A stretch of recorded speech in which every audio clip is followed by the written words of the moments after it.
This is 49ers Talk, brought to you by Big O Tires. When it comes to tires, they're the pros and back it up with the lowest tire price guarantee. Set an appointment at bigotires.com and drive away knowing you got the best deal on the road with the team you trust, Big O Tires. I'm Matt. She's Jennifer. Jennifer, do you have your rain gear all set for Saturday night? Ooh, not yet, but I do. It's going to take a lot because it looks like it is going to rain.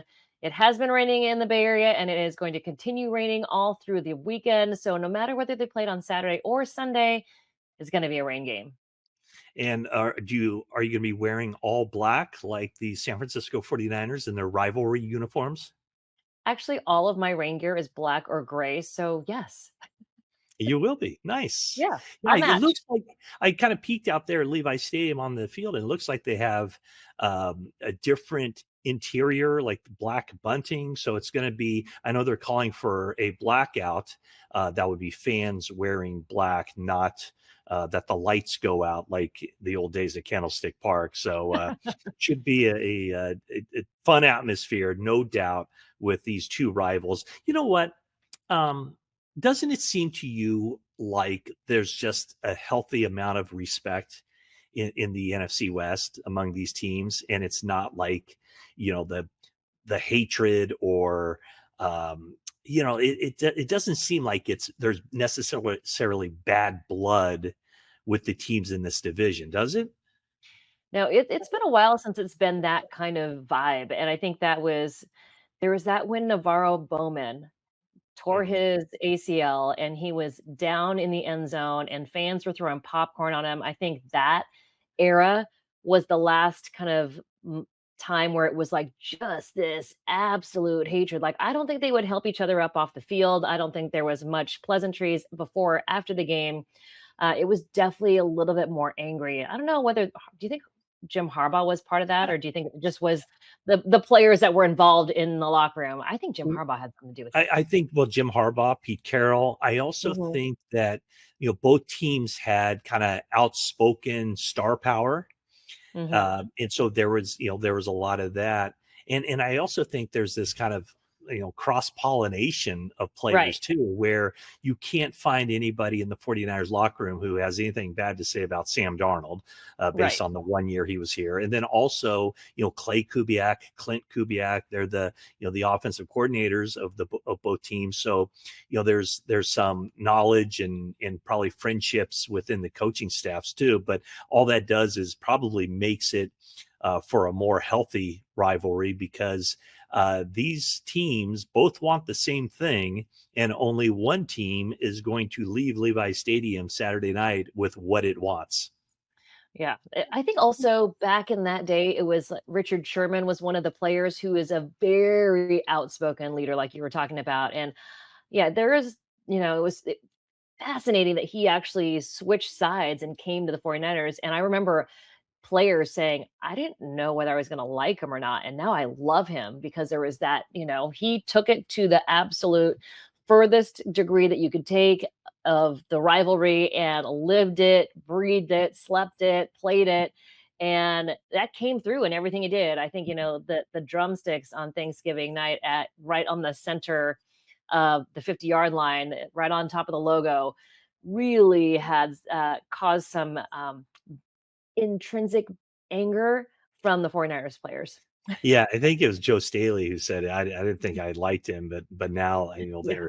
they ended up being really good teammates. Also, Russell Wilson, he, that kind of Mhm. saccharine, he was easy to dislike, I think, for 49er fans. And now I don't think there's anybody that 49er fans would really dislike. Of course, the whole Sherman Crabtree thing and all that as Mhm. well. But yeah, no, Right. it should be a really good game. These teams met Mhm. week one, and that was a defensive struggle.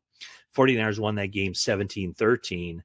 And this one will probably be more of an offensive game, I would think, as long as it's just not so messy and so difficult for the teams to move the ball because of the weather conditions. Yeah, I don't know how heavy the rain is going to be. In LA, the Rose Bowl was held on Thursday, and they were actually squeegeeing water off the field. The rain was so heavy. So hopefully it won't be as bad at Levi Stadium. Levi Stadium has pretty good drainage as well. So when we were there for the atmospheric river, it was really, really rainy, really windy, but it didn't seem to accumulate on the field. So I feel like the drainage at Levi Stadium is pretty good for any type of situation.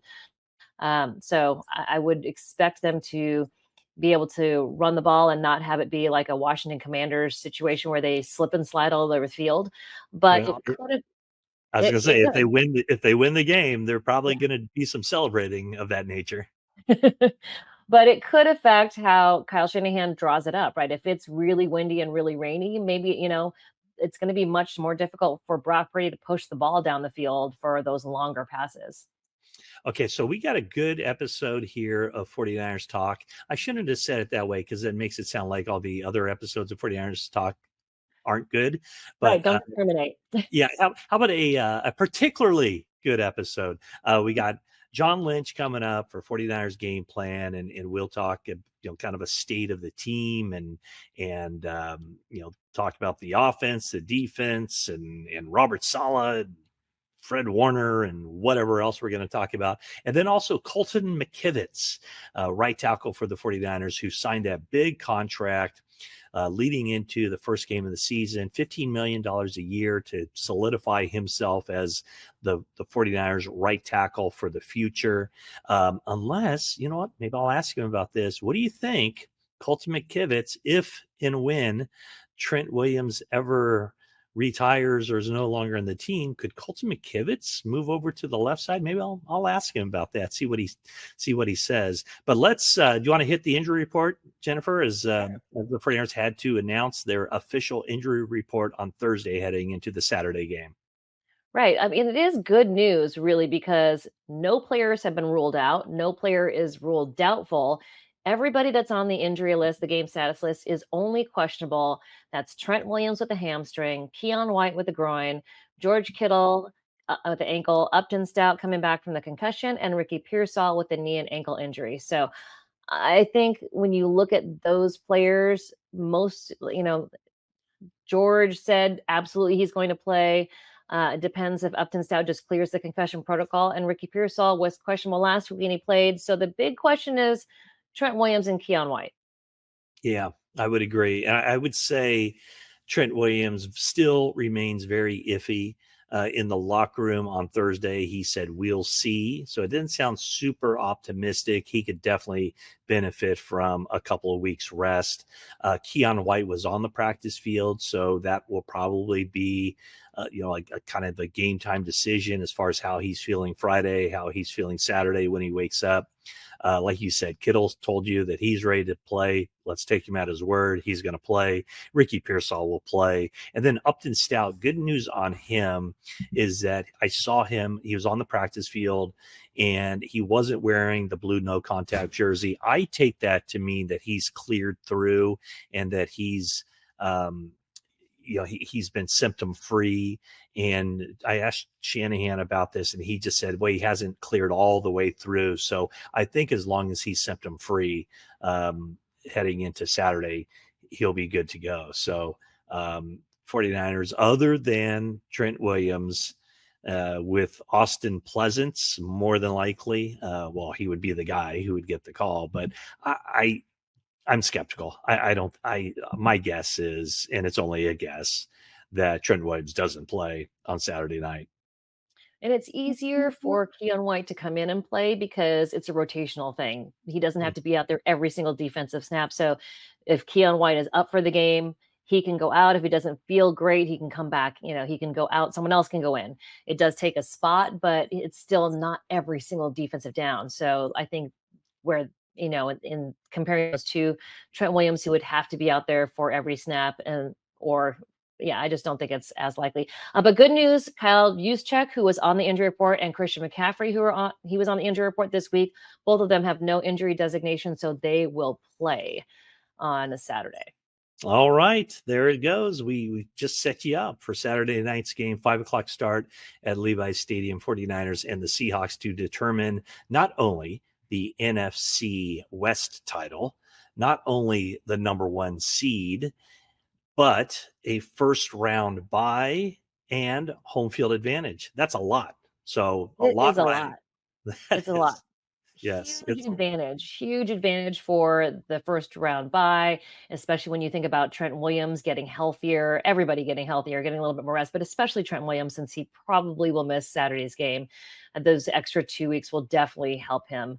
And then home field advantage, because the 49ers faithful, you heard it on Sunday night when it was the Bears. There were a lot of Bears fans in the stadium, and you did not hear them. You only heard the 49ers faithful, and everybody in the locker room after the game was like, it was so loud out there. But I did hear Mac Jones said, hey, don't just yell defense. He's like, when I've been a quarterback and a starter, it doesn't scare me. It's the constant stream of loud, high decibel sound. That's what he wants to hear from the faithful. And I saw him on the home bench, like lifting his hands up, trying to get the crowd louder. So he's doing his part, even if he's not on the field.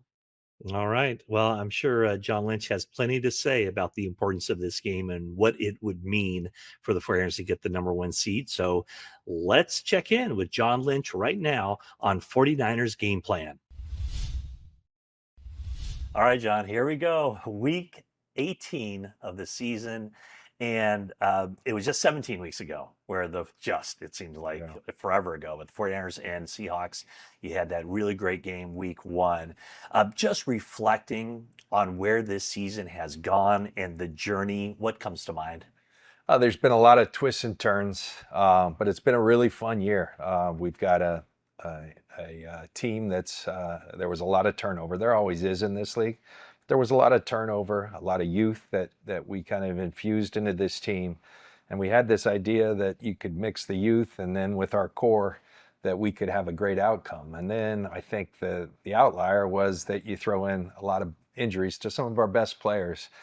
And then, you don't know what's going to happen. But I'll tell you exactly what's happened is our team's responded incredibly well. We haven't blinked in the face of a lot of adversity, and we found ways to win games. And has it always been perfect or pretty? No, but the name of the game is finding a way to win. And we've given ourselves an opportunity to play in a game like this here at Levi's against a really good opponent. Give the schedule makers a lot of credit for bookending those 2 games and having the foresight to have a game like this at the end of the year. It's going to make for great theater, and it's fun to be a part of. I'll ask you about some of the backups specifically later, but it seems like the way the offseason started, the big question was 49ers are losing all their depth. So the fact that you had so much depth on this team where backup guys stepped in, that has to make you incredibly proud. Yeah, it makes our whole organization. That's why every meeting that we do, whether it be draft meeting, free agents, the pickups that we make deep into a season there where these guys are still on the team, the Jake Tonjes, the Austin Pleasants, that find a way to contribute.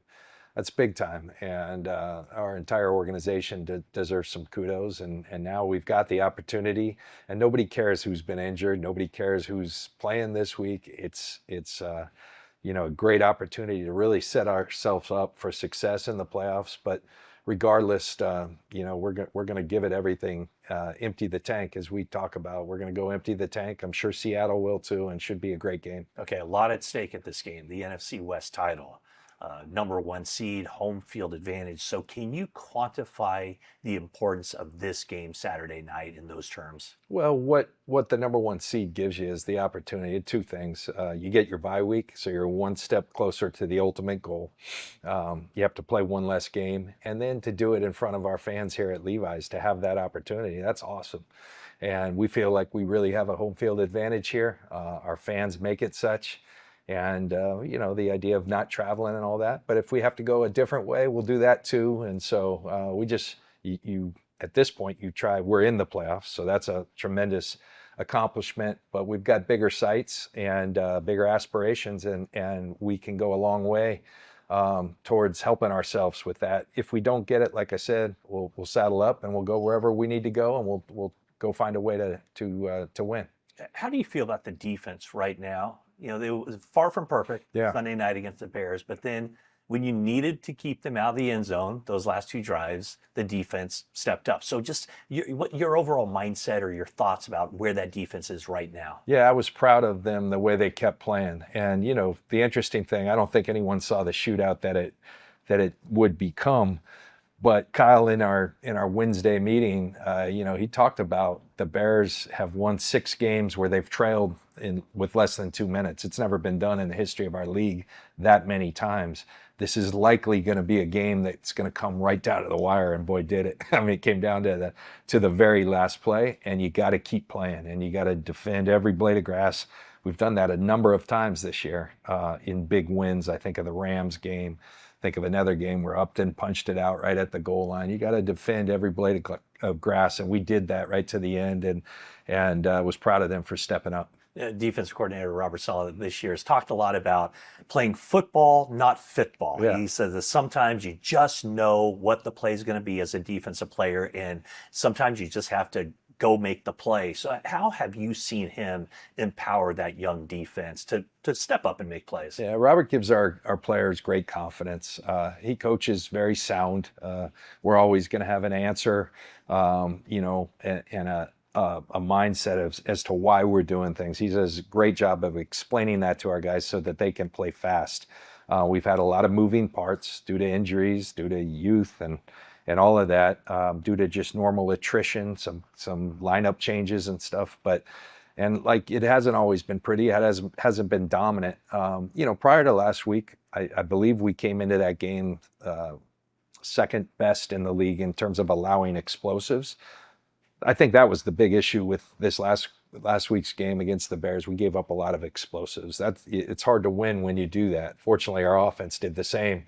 And we've got to clean that up. We want to play a little cleaner. We need to play a little cleaner, and we expect to do that. So, you know, the end of the regular season for a lot of teams coming up, would you expect Robert Saleh to be a hot commodity for those teams looking for a new head coach? You know, you never know, but Robert's a really good coach in this league. He sat in that seat before. I think he's universally respected around this league. We anticipate that there will be interest, and we love having Robert here. He knows that, and he knows he has a great home here for him and his big family, beautiful family. If that doesn't work out, so you know, I think you really can't lose. We wish the best for he and his family, but a side of us really hopes that's staying here. Yeah. Do you sense on the defensive side that there's an importance there, you know, added significance? Do these guys think about the possibility of Fred Warner? You know, if they can just extend this season, that there's a possibility Fred Warner could get back out on the field. Well, do you sense that among the team? We can all dream, right? And I think during those times where you're away from the building, during the times, I remember Saturday's walkthrough where Fred was over there working out to the side, and I saw a lot of heads turning. He's such an inspiration for this team, not only because he's a tremendous player, but because of his work ethic. I mean, Fred is one of those guys. People ask me all the time, you guys are all professionals. Do certain guys really outwork the competition? Absolutely. And Fred's one of those. And it's that situation that people talk a lot about. When your best players are your hardest workers, that bodes really well for your team, because there's a perfect blueprint for how you max out your talent when you look at guys like Fred. And it's no different when it comes to an injury. The way he attacks the rehab is just, it's second to none, and that gives him a chance to be a viable option at some point. Now, do guys play extra hard for that? I'm sure they'd love to get Fred there, but we're just focused on the Seattle Seahawks right now and this game. Yeah, so you guys do have a stiff test against the Seattle Seahawks. Former 49ers assistant Clint Kubiak is the offensive coordinator. He was here with Sam Darnold. What have they done? What has Clint done in order to just maximize the production from Sam Darnold? Yeah, Clint's done a really good job of kind of the core principles of our offense, really. I think they run the ball. They commit to running the football. They have 2 good backs with Kenneth Walker and Charbonnet that do it very well. They're committed to it. They don't give up on it. And then they've got a lot of great concepts off that run game that marry up really well in the pass game, and they've got a elite target in Jigba. He's a special player.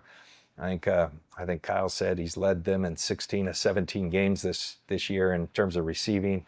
He's kind of got it all. He's a possession receiver. He's an explosive receiver that can get down the field. And he's a really special player. We're going to have to be mindful of where he's at all times. And Sam can make any throw on the field. That's why he was drafted so high. There's no part of that field that's not in play with Sam, because he's got an elite arm talent in terms of the quickness he can get rid of it, his athleticism to extend, and then his ability to get the ball downfield. Jackson Smith-Njigba, 113 catches, 1,700 yards, 10 touchdowns. And after the game on Sunday night, Diamador Lenore basically announced to the world he wants to shadow him. Anywhere that JSN goes, he wants to go. What did you think when you heard a cornerback put himself out there the way Diamador did? Yeah, that's Demo, and that's what we love about him. He wants the biggest stage.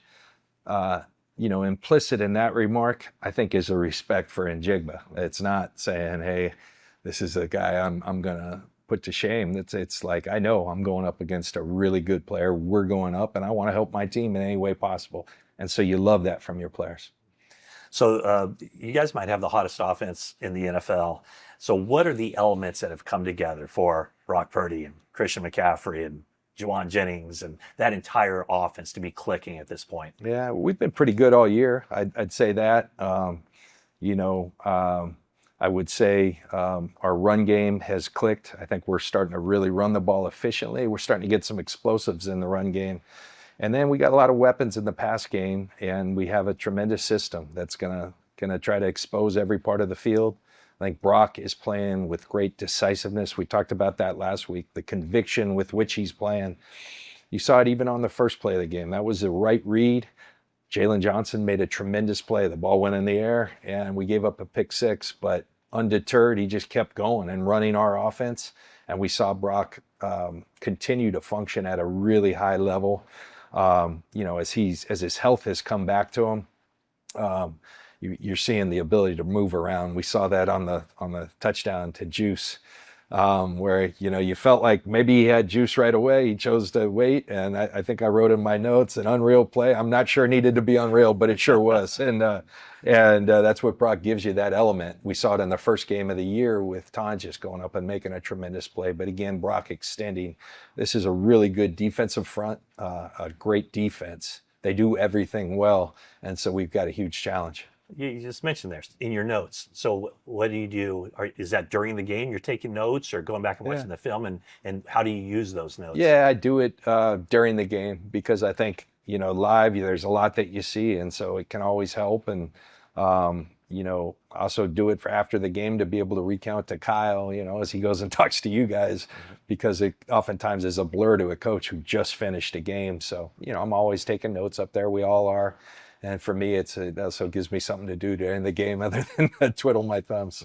So we talked earlier about the depth, and I just want to talk about a couple of guys. First off, Jake Tonjes. When this season started, he appeared in 20 NFL games, had not caught a pass, and now look at him. 34 catches, 5 touchdowns. What has enabled him to develop into the player that he is now from the time that he got here late in that 2023 season? Well, I think first of all, give a lot of credit to Jake. He's continued to work and been a tireless worker. He came to us, and we, the word on him was a really gifted athlete. Has really good hands, needs to improve his run blocking and things. And I give him a lot of credit. I'll give Brian Fleury, Deuce Schwartz, the guys that work with the tight ends, a ton of credit on continuing to develop that part. He's an integral part of our special teams, kind of a core player. And then when given the opportunity, so many careers in this league have been made when an opportunity comes up, sometimes with really good players getting hurt. And George Kittle started the year out with a hamstring injury, and Jake didn't blink. Jake made a huge play at the end of that game to help us win, and he hasn't stopped, and he's a big part of our success this year. And another guy that was very much an under-the-radar acquisition at the time came up big Sunday night when Trent Williams went down. That's Austin Pleasance. You brought him to the team mid-December of 2024. At that point, he had already been with 5 different teams. So can you take us through the process of how you identified him and then just what he's done since he's gotten here to earn that roster spot in a key backup position? Yeah, I give Fred Gamage and our pro staff a lot of credit. We were at a point in the season where we were pretty banged up at the tackle position. I believe in the Detroit game, he and Charlie Heck lined up, and they had just been here a couple weeks. But I think what we always do is flag guys at the end of rosters who show promise, who show that they could be a fit. Austin is obviously a huge person. He's 6'6", 330 pounds, but he's got the athleticism that we covet. You have to be able to move to play offensive line for us. Then I give Chris Furster and his group a ton of credit for continuing to develop him. He played really soon after arriving, and he held his own. And then we go into the off season, and the off season is where a guy like that can really hone his skills. Chris CFO, as we call him, does a tremendous job of drilling these guys over and over. And Austin's a big man. Those guys really have to work on their movement. Austin's improved at that. I think a big thing for him is every Wednesday, since he's been our swing tackle, Trent takes Wednesdays off. We give him off Wednesdays to get his body back. And he's taken advantage of those opportunities. And I think that gives him some comfort. He's worked with the starters before. An interesting thing, we started the year, Spencer Burford was our swing tackle. Due to some injuries and opportunity, we just felt like let's give Spencer an opportunity at that left guard. For much of the year, he and Barch rotated there. Barch went down. Burford's man in the left guard. So Austin becomes our swing tackle. And man, did he come up big at a really huge moment. After the first play of the game against the Bears, Trent went to chase down that interception, and Austin's thrust into it. And I think he did more than hold his own. So for the Seahawks, very well-balanced team. And going up against a guy that a defensive-minded head coach, formerly the coordinator of the Ravens. What are the challenges for your offense going up against a Mike Macdonald defense? They defend you. Every yard is important, and it's important to them. I think when you look at really high-end defenses, and I'd call them that, they're a really high-end defense. They defend the run extremely well. And then they do a really good job in their two safeties back of making it really tough to get explosives down the field. But oftentimes teams that do that, there's a lot of space underneath. They manage to kind of do both, where they keep both safeties back, but really tight coverage underneath. So everything, you have to earn it. You really have to be on your P's and Q's. Every yard is going to matter in this game. And, it's what we did up there in week 1. There's a 17-13 win. Capped by that Tonjes catch at the end, but every yard in that game was important, and it will be out here on Saturday night. Yeah, the NFC West, what a division, and I really sense a healthy amount of mutual respect, 49ers and Seahawks. Yeah, I don't know Mike Macdonald a whole lot. I've talked to him at owners' meetings and such, but I have a tremendous amount of respect for him. I know Kyle does. We do for their entire coaching staff, and John Schneider, their general manager, I think he does as good a job as anybody in this league. You've seen him with Pete Carroll kind of build and rebuild a couple of times. And then with Mike Macdonald shaping this team, they come at you with really good personnel, extremely well-constructed team. We have a lot of respect, but it's a tremendous rivalry, and we want to beat them. Yeah. Finally, John, thank you and Kyle Shanahan for being part of 49ers game plan. I've really enjoyed it. I've tried my best to live up to the Greg Papa standard. So as we conclude, just want to wish you, everybody, a happy and healthy new year, especially Greg. We miss you, Greg. Can't wait to have you back in 2026. Yeah, well, thank you, Matt. Appreciate your professionalism in doing this every week. You're kind of like the Jake Tonjes of the media, stepped in and played at a really high level. We love Papa. He's been an inspiration to our team, the way he's fighting. I think like with your radio team, we give those guys a lot of access, and we love that they put as much as they do, Greg and Tim. And so we allow them to be here, and they really care. And I know this has been gut-wrenching for Greg, but he's fighting his tail off, and we just wish him the best. He's in our hearts, he's in our minds, and we know he's going to pull through here. And we'll hold down the fort until he's back. Absolutely. All right, John. All Thank right. you so much. Thank you. Wishing you well Saturday night and beyond. Thank you. Yeah.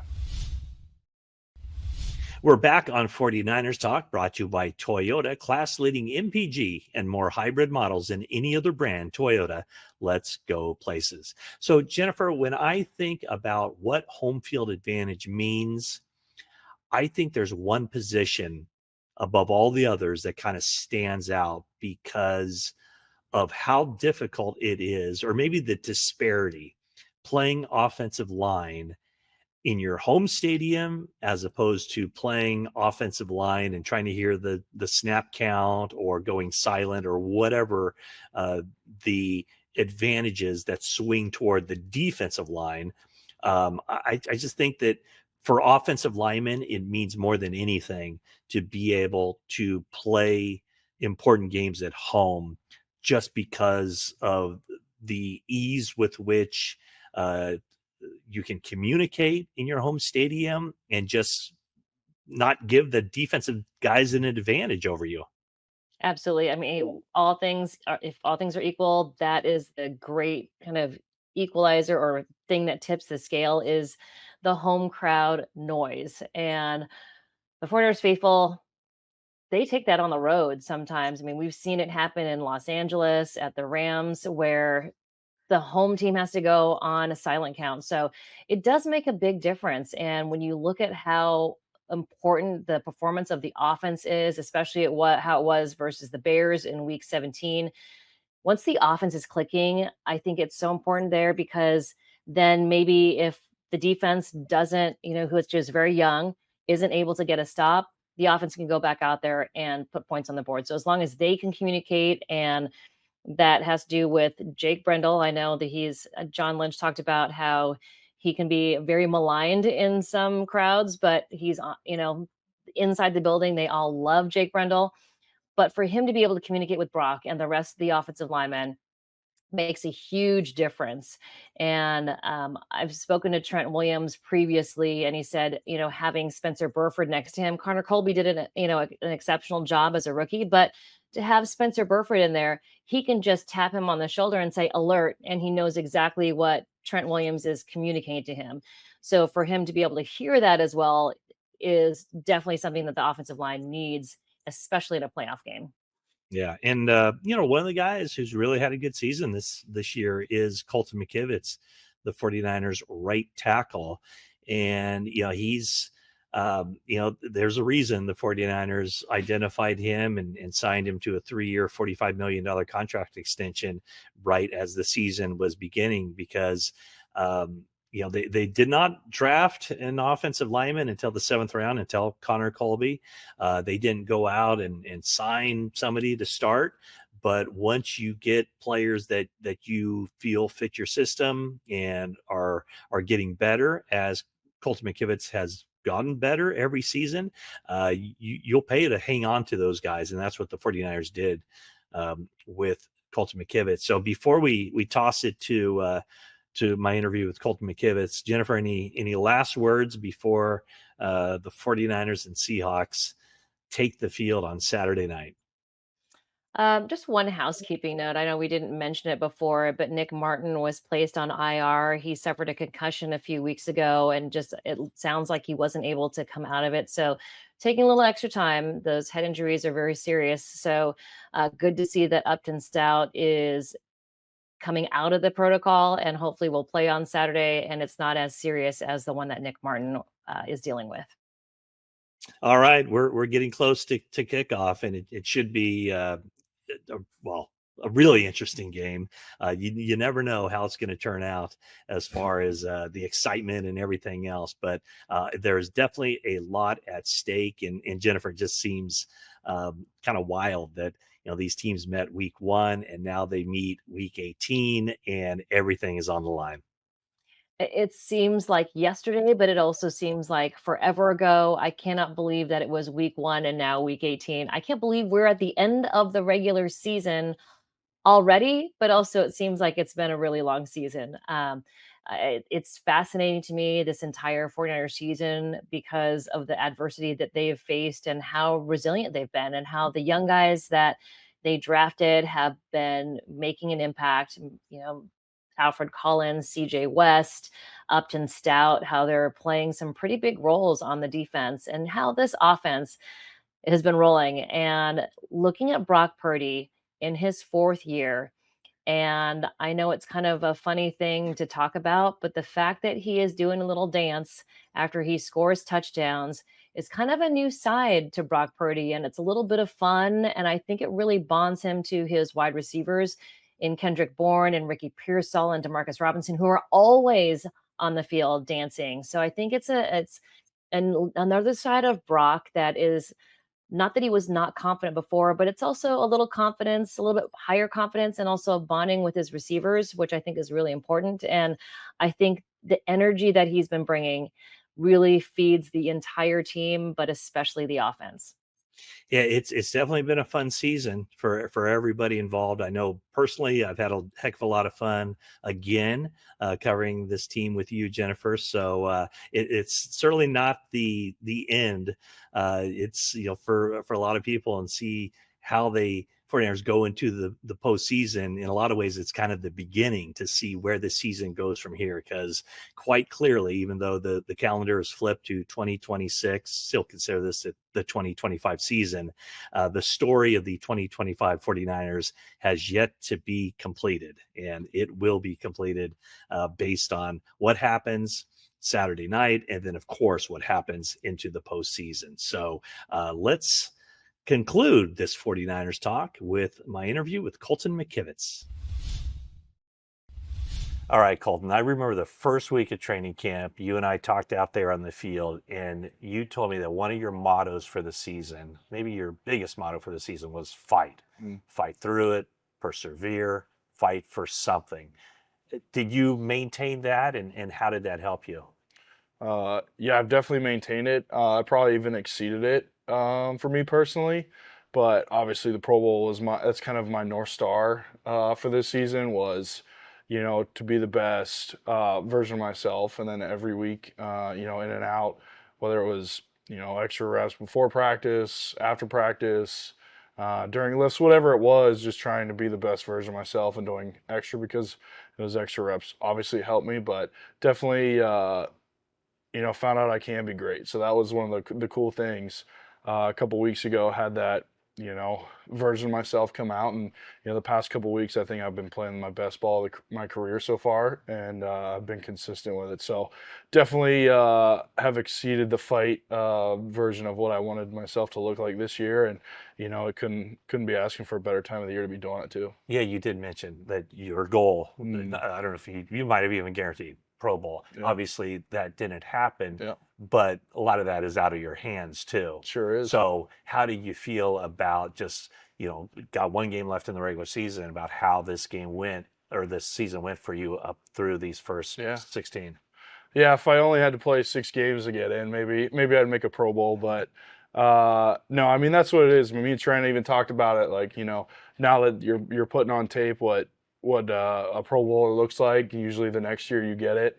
But it's always been the award's great, but that was just part of the main goal. Like I said, that was my North Star. So the level of how I feel I played this year, and obviously it didn't come with the accolade, but I think a lot of people know that that was an accolade I could have or should have gotten. But I know there's a lot of things that are in the future for me anyways, but definitely I think I'm playing at that level, and people are seeing that. I don't know how much credence you put into PFF, but they do have you ranked as the 7th best offensive tackle, either side, left or right.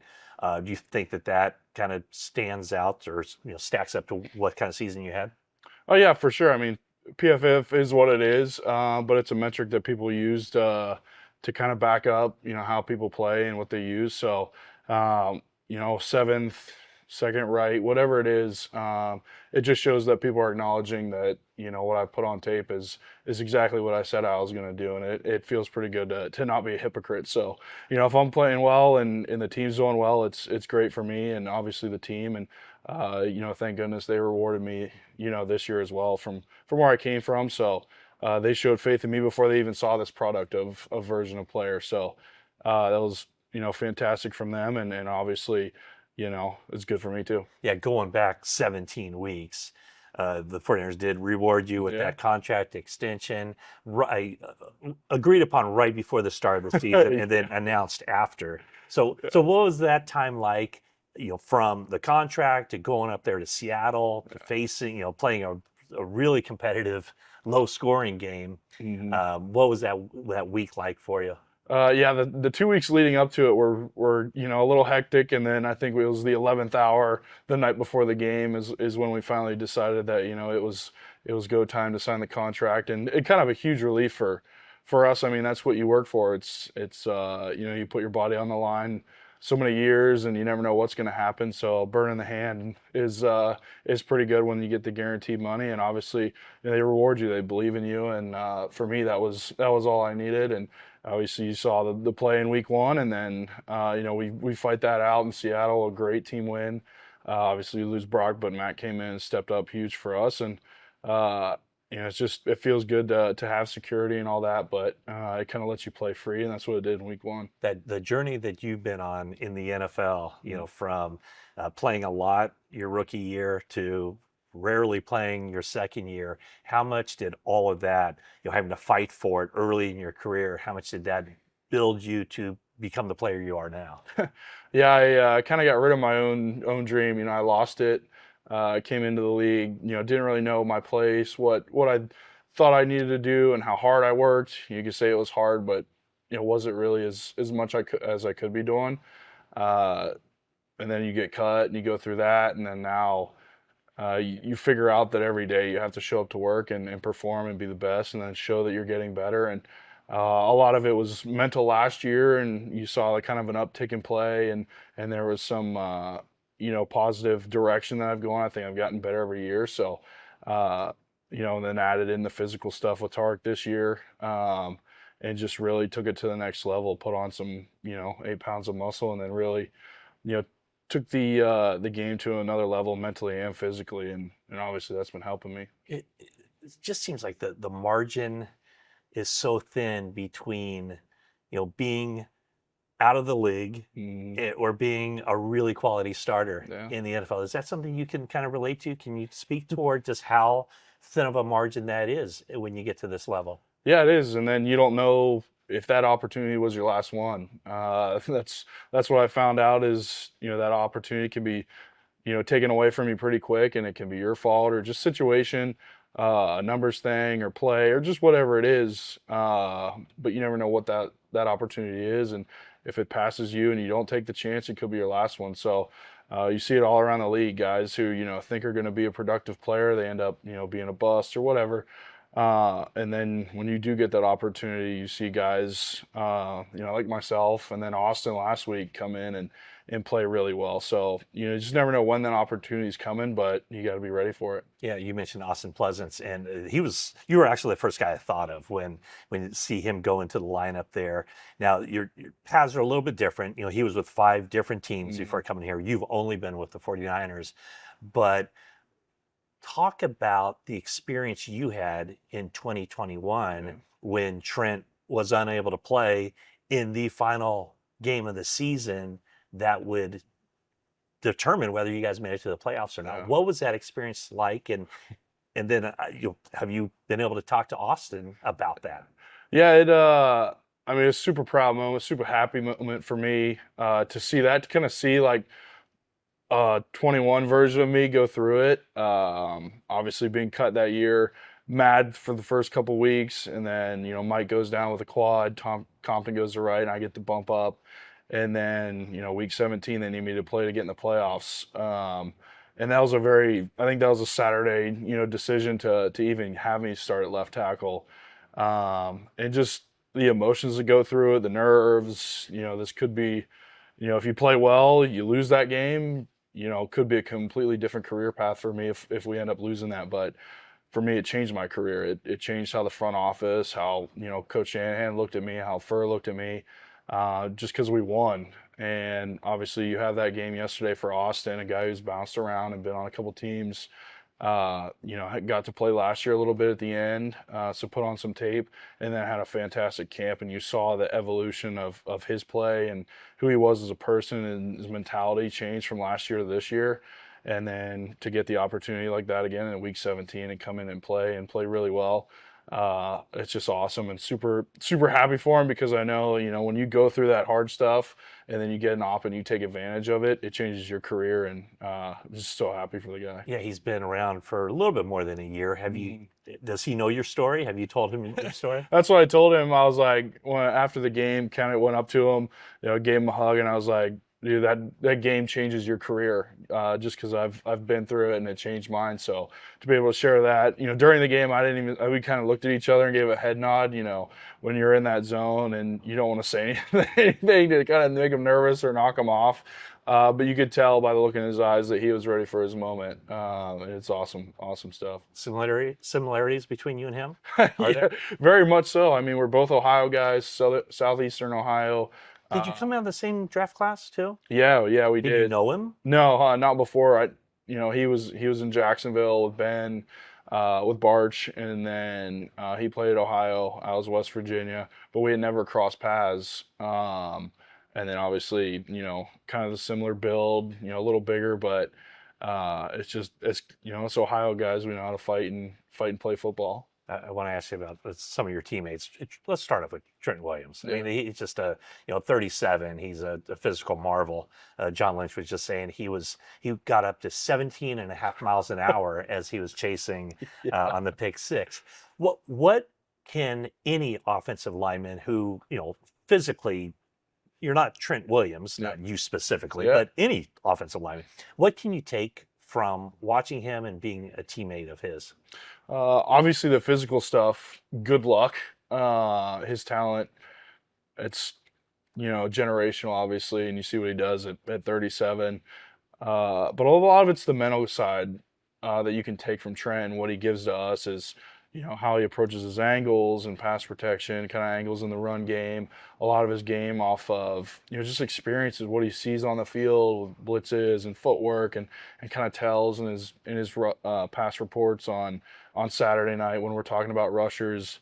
It just the knowledge is really what is you take advantage with Trent. Just because I'm not going to emulate what he does on the field, but what you can take away is his knowledge of the game, and I think that's the biggest thing that you can use it to your advantage in this offense, and how you play is, it's, you got to be a little smart on the field, and you see things and it helps you, and obviously you can take advantage of it. When you knew you were going to be teammates with him, what was your reaction? Is he somebody you followed all the way through? Yeah, you know who Trent Williams is when you're in middle school and in college, and we signed the same day. Came in, I think it was June, at the hotel at the Marriott. We signed together same day, and just to know that I was going to get to play with that guy.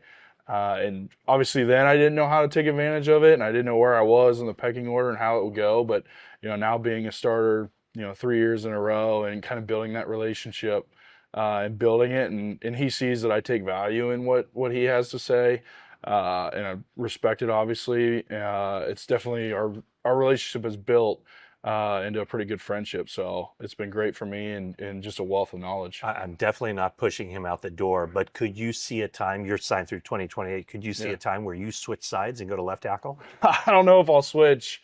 I definitely would like it for my hands, but what do you mean? Just because, a little more dominant with my left hand when I punch. So I did, obviously, you saw it a couple of years ago playing left tackle, and I played it in college. So you never know, but that's a decision upstairs that we'll talk about. But we'll look at it, a little more money if I'm going to left. Okay, you line up next to Dominic Pooney. Yeah. How has that relationship grown? And I think he seemed like he was kind of banged up early in the season. What do you feel now about that combination of right guard, right tackle? Yeah, when you can solidify two guys, obviously contract, and then on a rookie deal, and a guy who's playing, an all rookie team, and then like you said, he was banged up early in the year, but now he's fought through it, got back, and is playing at a super high level like he was last year again. It's just the cohesiveness that me and him share, the communication. When you play with a guy enough and long enough, you just feel things and how they move, how you move, and you get that connection. And it's really nice when you're with a guy for 2 years and you just feed off each other. You can tell what he's going to do in certain situations, and then the communication aspect makes it super easy to play next to. So when you have that cohesiveness, I mean, Jake at center, Trent over there, and then Dom at right, it makes for a great lineup that we've been playing ball for a really long time. Yeah, I do want to ask you about Jake, because I have no clue what everything a center does. Mm-hmm. What makes him such a good fit for this team, this system? His brain, him being a UCLA grad, and just his personality of when he makes a call, he knows he's right, and that's one of the biggest things, is we're all confident in that decision, and when he says it, we know we got to roll. And just the complexity of this offense with our points and how receivers block things, obviously with the motions and everything, and reading defenses. There's not a smarter guy in a room in the league that can dissect it. And they say usually a center in this offense will have 30 to 40 MAs in a season, and he's in like that 10 to 15 area. So when you can have a guy who's that cerebral on a field, when there's 1 second left on the play clock, and can spit it out and we can roll. And then obviously what he does in the run game, there's not a lot of guys who can run the outside zone the way he does as well. So to have him at the helm and making calls is super great for us. And just he's been with Fur for multiple years, ever since Miami, and that connection is it's great when you can have that group and guys working together for that long. There's a lot of trust in that room. I'm sure you heard it. The draft, free agency. What are the 49ers doing? They haven't improved their offensive line. Do you guys feel vindicated by the how you've performed after? Clearly, John Lynch, the coaching staff, they felt like this was a good enough group. Like, how do you feel about the perception that was out there that this is, I don't know about this offensive line, to how the team has performed this season? Yeah, it shows that there's a big disconnect and who knows what that goes on in a building, but also when you have guys who play together in this offense, it's hard to get rookies to come in, and just even around the league, and come in and play well. So when you do get those guys who you can plug in and play, it's very hard to find, but also just understanding the scheme of this offense, it's hard to get a rookie to come in and do it. And obviously the guys in this room, Brock and Christian and George and all the guys that we have, obviously they're generational players and can make plays around the field, but the offense doesn't really go if we're not blocking anyways. So, when this group plays well, this offense goes and this team goes. So for us to be able to put a couple weeks together with not a lot of pressures, not a lot of sacks, and the run game's finally kicking off for us, and we've all kind of connected with the tight ends and the receivers, and we're getting all on the same page.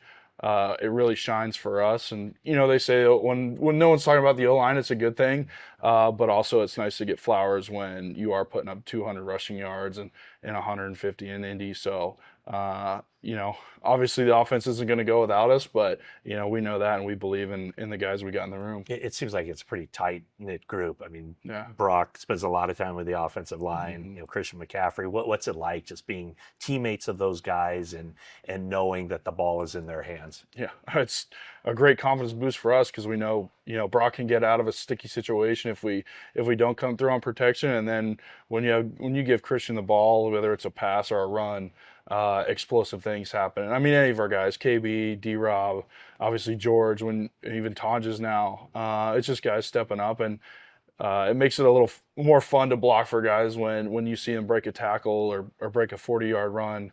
The big thing, like I said, my word was fight, and this year, kind of as an offense, it's been fight, it's been strain, that extra inch or extra second, and you're seeing that pay off these past couple of weeks of this offense is really coming together.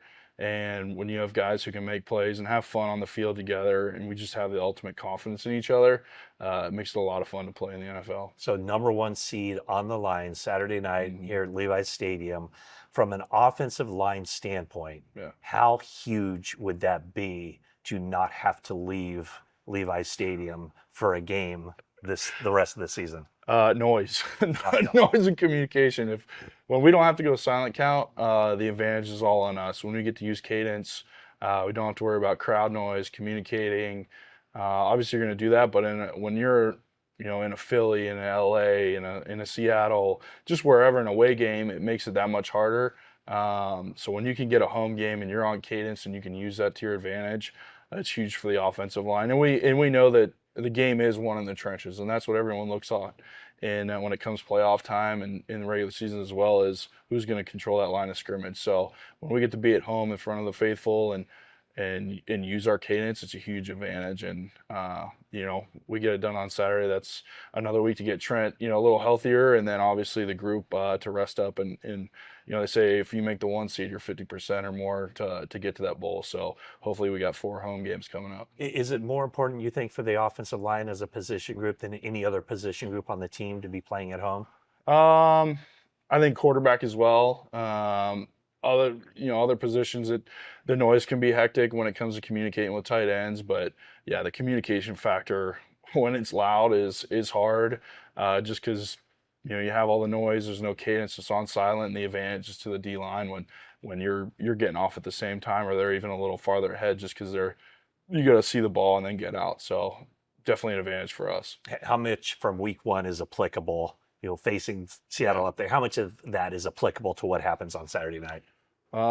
You don't really, obviously, you don't get the whole view of what a team is going into week 1, and even through the first couple of weeks, maybe in the halfway point, you don't see all their blitzes, all their plays, who the players are, if they lose guys, gain guys. But now at week 17, everyone's got a pretty good idea of who each team is, and to go up there and get a win there in week 1, not knowing, what you're going to see, who you're going to get, and everyone's fresh. It was fantastic for us and put us in this position. And now, knowing what they do, they know what we do. It's going to be a physical dogfight, and it's Niners Seattle. So we saw what happened in 2019 with Dre, and I think there's going to be a lot of that this Saturday night. How exciting is that? Coming off the game Sunday night against the Bears, which was a classic, instant classic, to now, more important games even on the horizon. Yeah, you definitely felt it when we had that when we made the playoffs. That was the biggest thing. Like Kyle said, he never talked about playoffs at the beginning of the year. It was get better every week, do your best, those kind of things, like just improve every week. And now we have something to fight for, and that one, obviously we found out a couple weeks ago we're in the playoffs, and then the 1 seed's in the fight. So we took care of business 2 weeks in a row. And this just puts us in a position to really be set up for a deep playoff run. And when you can get the 1 seed and have it at home, it's a fantastic feeling. And obviously, we know Seattle's going to come in ready to go, and so are we. So it'll be a great fight. All right, Colton. Hey, thanks so much, and good luck the rest of the way. Yeah, thanks, Matt. It's great.